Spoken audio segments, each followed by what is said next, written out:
Assalamualaikum warahmatullahi wabarakatuh. Kami dari kelompok genap, jurusan Teknik Industri kelas B. Kami akan mempresentasikan tentang Body of Knowledge. Sebelumnya izinkan kami memperkenalkan diri. Nama saya Medina Rahmani dengan NIM 036. David Niko Pratomo dengan NIM 038. Nama saya Divan Bilvaden Indra dengan NIM 042. Nama saya Chelsea Regita Gloria Utagalung dengan NIM 044. Nama saya Hanara Harini Talta dengan NIM 046. Nama saya Rasa Parapardra Azul Tolwa, NRP 231 0312060. Nama saya Alsana Putri dengan NIM 054. Nama saya Adriano Darmayuda Alves dengan NIM 056. Nama saya Oklesiam dengan NIM 231 0312058. Nama saya Zalia Zara dengan NIM 060. Nama saya Marsha Nurhairina dengan NIM 062. Nama saya Vanessa Gabriela Silitonga dengan NIM 064. Nama saya Tugas Talaudin dengan NIM 231 0312066. Saya Pembina Data dengan RP 231 0312008. Saya Irsyad Khairi dengan NIM 231 0312070. Berikut adalah materi yang akan kita bahas pada presentasi kali ini. Itu ada Work Design and Measurement, Operation Research and Analysis, Engineering Economic Analysis, Facilities Engineering and Energy Management, Quality and Reliability Engineering, Ergonomics and Human Factors, Operation Engineering and Management, Supply Chain Management, Engineering Management, Safety Information Engineering, Design and Manufacturing Engineering, Product Design and Development, and System Design and Engineering. Kemudian untuk materi pertama itu ada Work Design and Measurement.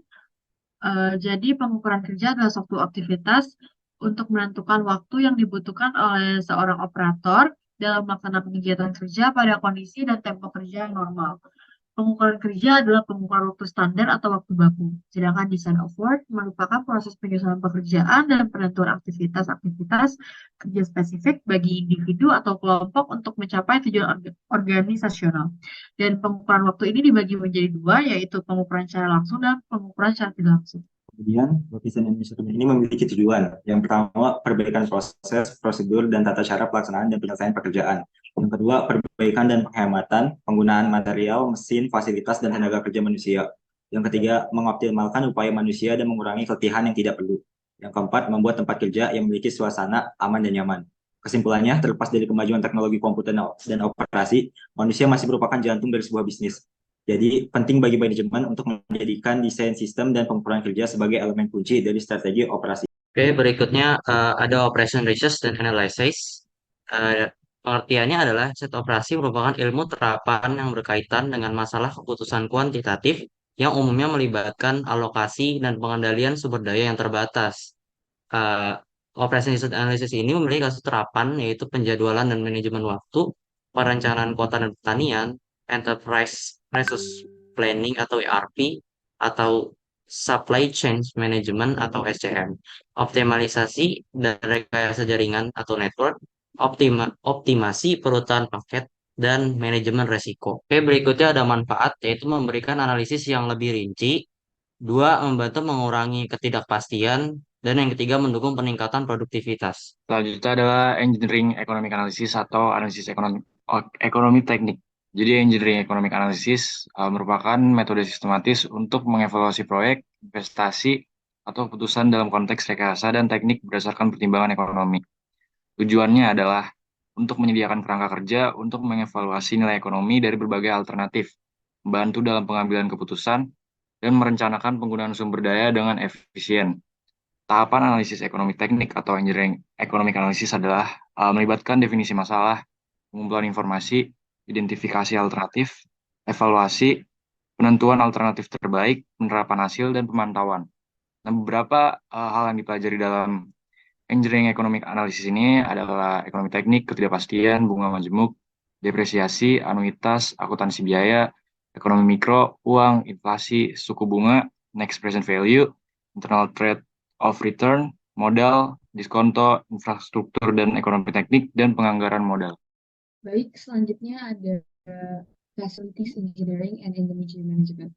Jadi pengertiannya itu Facilities Engineering and Energy Management adalah bidang ilmu yang penting untuk meningkatkan efisiensi dan efektivitas penggunaan energi. Dengan perencanaan dan perencanaan yang tepat, fasilitas dapat dioperasikan dengan lebih hemat energi. Nah, jadi tujuan dari Body of Knowledge nomor 4 ini apa? Yang pertama, ada integrasi secara menyeluruh dari semua faktor yang mempengaruhi proses produksi. Kedua, perpindahan jarak yang minimal. Dan yang ketiga, aliran kerja yang berlangsung secara normal melalui pabrik. Dan di sini juga ada bagan gambar, bisa dilihat sendiri.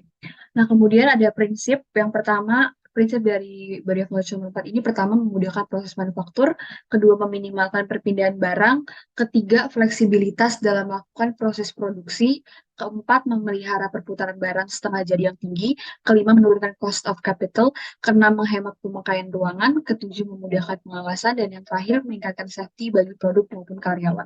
Lalu selanjutnya ada Quality and Reliability Engineering.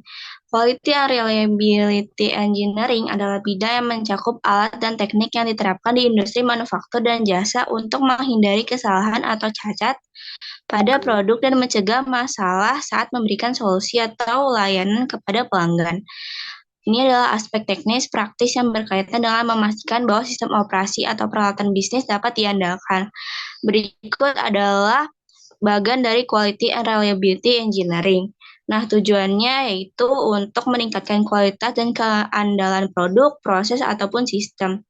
Prinsipnya yaitu melibatkan penggunaan pengetahuan teknik untuk meningkatkan reliabilitas produk serta menjamin ketergantungan peralatan dan sistem operasional bisnis sekaligus memenuhi standar kualitas. Adapun metode yang digunakan dalam Quality and Reliability Engineering yaitu ada 3. Yang pertama ada Six Sigma, yang kedua ada Total Quality, yang ketiga ada Failure Mode and Effect Analysis atau FMEA. Lalu yang keenam ada Ergonomics and Human Factors. Pengertian dari ergonomi sendiri adalah ergonomi merupakan bidang ilmu yang memfokuskan pada interaksi antara manusia dengan sistem kerja ataupun lingkungan kerja. Dalam industri, ergonomi mengatur serta memahami elemen kerja agar sesuai dengan karakteristik dan kapabilitas fisik manusia.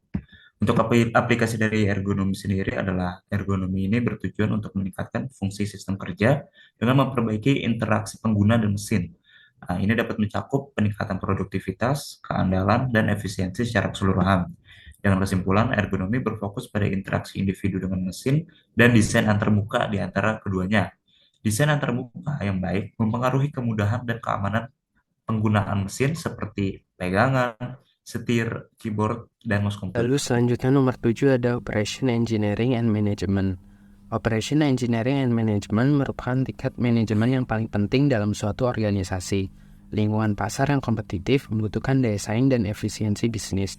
Kualitas produk juga harus disediakan tepat waktu dan dengan biaya serendah mungkin. Inilah tepatnya manajemen teknik. Dan itulah mengapa tidak mengherankan bahwa manajer teknik adalah salah satu pekerjaan dengan bayaran tertinggi di ekonomi pasar lama.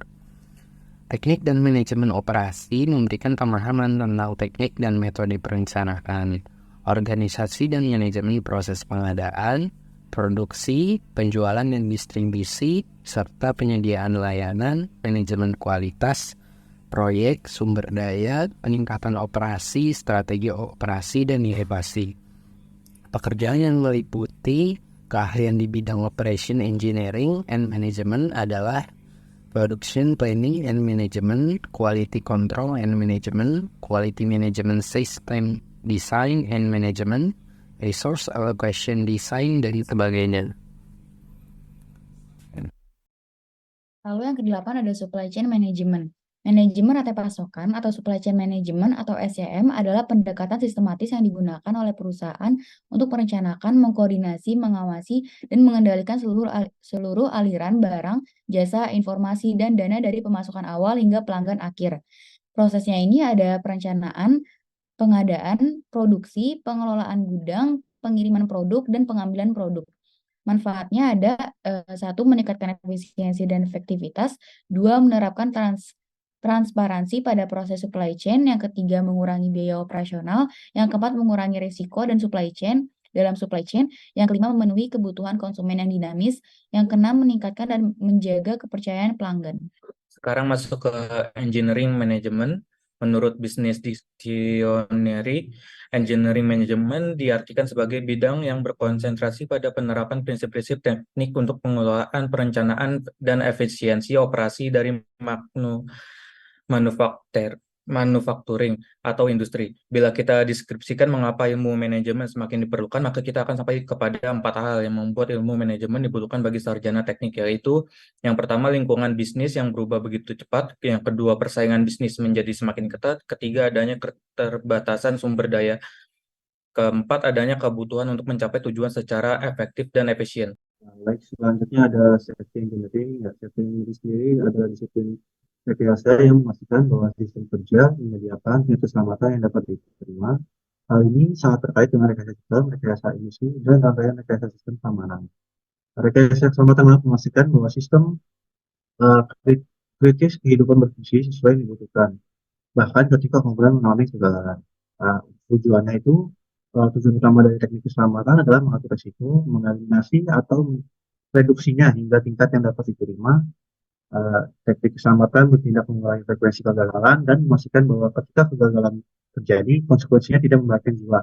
Lalu terdapat sejumlah prinsip dasar dalam keamanan, salah satunya adalah zero accident filosofi, merupakan pendekatan filosofis dan budaya dalam lingkungan kerja yang bertujuan mencegah segala jenis kecelakaan.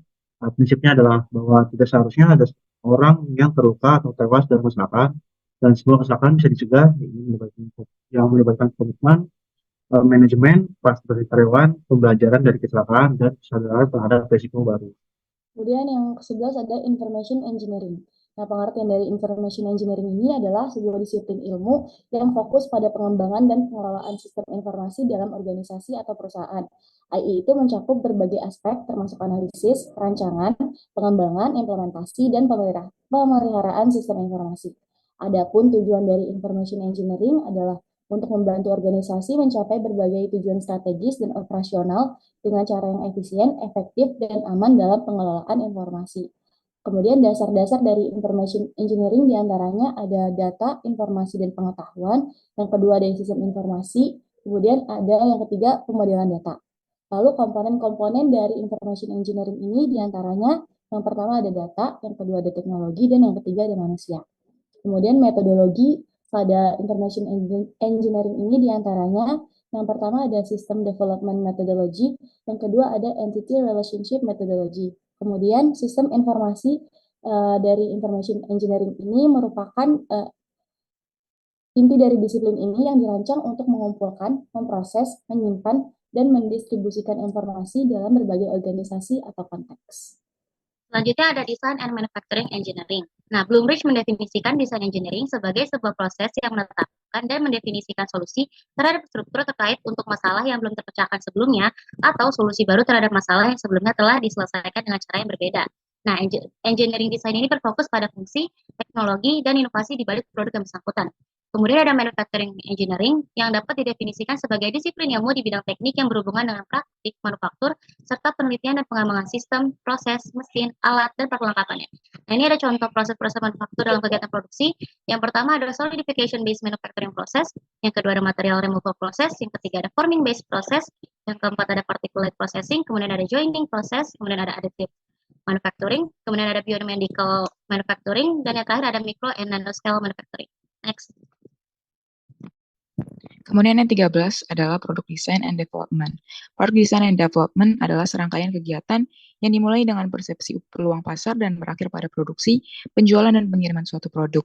Tujuan dari Product Design and Development itu sebagai strategi pengembangan dan pengimplementasikan produksi produk yang selalu menyesuaikan dengan kebutuhan pasar dengan cara menyesuaikan fungsi produk dengan pasar atau konsumen dan menarik pelanggan dengan desain dari produk yang telah dibuat.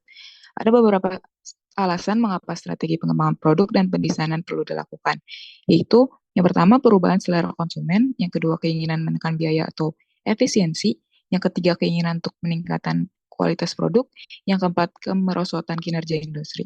Saat melaksanakan strategi pengembangan dan pendesain produk, ada beberapa pendekatan yang bisa dilakukan, yaitu yang pertama modifikasi bauran, yang kedua perluasan lini, yang ketiga produk komplement, dan yang ketiga diversifikasi.